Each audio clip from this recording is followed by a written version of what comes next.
ഈ പ്രാവ് അരിപ്രാവാണെന്ന് തോന്നുന്നു. നമ്മുടെ നാട്ടിലൊക്കെ അരിപ്രാവ് എന്നാണ് പറയുന്നത്. ഇവളാണിപ്പം നമ്മുടെ കൂട്ടുകാരി. എന്നും രാവിലെ ഞാനിരിക്കുന്ന ഓഫീസ് റൂം, അതായത് എൻ്റെ ലാപ്ടോപ്പൊക്കെ ഇരിക്കുന്ന റൂമിൻ്റെ പുറത്തുള്ള വിൻഡോയാണ് ഈ കാണുന്നത്. അവിടെ വരും.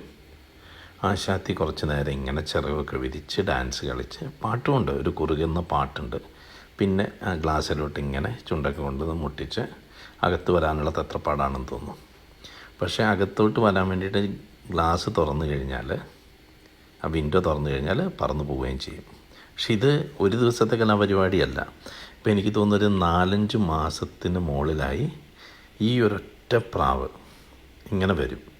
ചിലപ്പോൾ പോയിട്ട് ഇങ്ങനെ ഇറങ്ങി ദേഷ്യത്തിൽ പോവും ആശാത്തി. പിന്നെ കുറച്ച് കഴിഞ്ഞ് വീണ്ടും തിരിച്ചു വരും. തിരിച്ചു വന്ന് ഒന്നുകൂടെ ഡാൻസ് കളിക്കും. അങ്ങനെ 2-3 പ്രാവശ്യം ഡാൻസ് കളിച്ചിട്ട് ആശാത്തി പറന്നു പോകും. എനിക്ക് നിന്നെ അറിയില്ല എന്നുള്ള മട്ടിൽ. ഇതിപ്പോൾ 2ാമത്തെ പ്രാവശ്യം ആശാത്തി വീണ്ടും വന്നാണ്.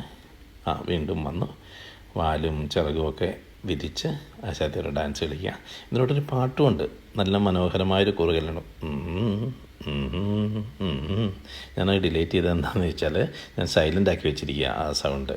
എന്താണെന്ന് വെച്ച് കഴിഞ്ഞാൽ അല്ലെങ്കിൽ ബാക്ക്ഗ്രൗണ്ട് നോയ്സ് വരും.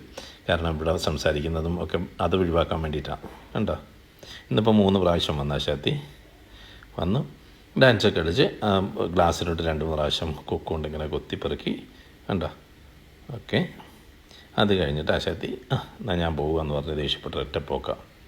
എന്നാൽ ഗ്ലാസ് തുറന്നാലോ, ഹൃദയ കവാടങ്ങൾ തുറന്നിട്ടാലും അവൾ ഉള്ളിലോട്ട് കയറത്തുമില്ല.